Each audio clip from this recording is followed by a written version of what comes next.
Ketua Umum Partai Nasdem sekaligus pendiri Media Group Surya Paloh mendapatkan gelar tanda jasa medali kepeloporan yang langsung disematkan oleh Presiden Joko Widodo. Gelar tanda jasa dan kehormatan ini diberikan kepada para tokoh atas pengabdiannya kepada bangsa dan negara Indonesia. Penyematan gelar tanda jasa dan kehormatan digelar 14 Agustus 2024 di Istana Negara, Jakarta kemarin.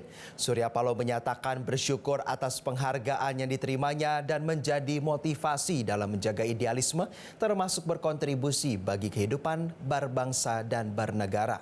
Surya Paloh didampingi oleh putranya Prananda Paloh saat menerima gelar tanda jasa dan kehormatan. Itu saya tidak akan muncul ini. Makasih teman-teman. Kita kasih penghormatan, penghargaan pada semua kebijakan dan polisi daripada partai-partai yang ada ya, kawan-kawan dari institusi partai. Oke? Jelajahi cara baru mendapatkan informasi. Download Metro TV Extend sekarang.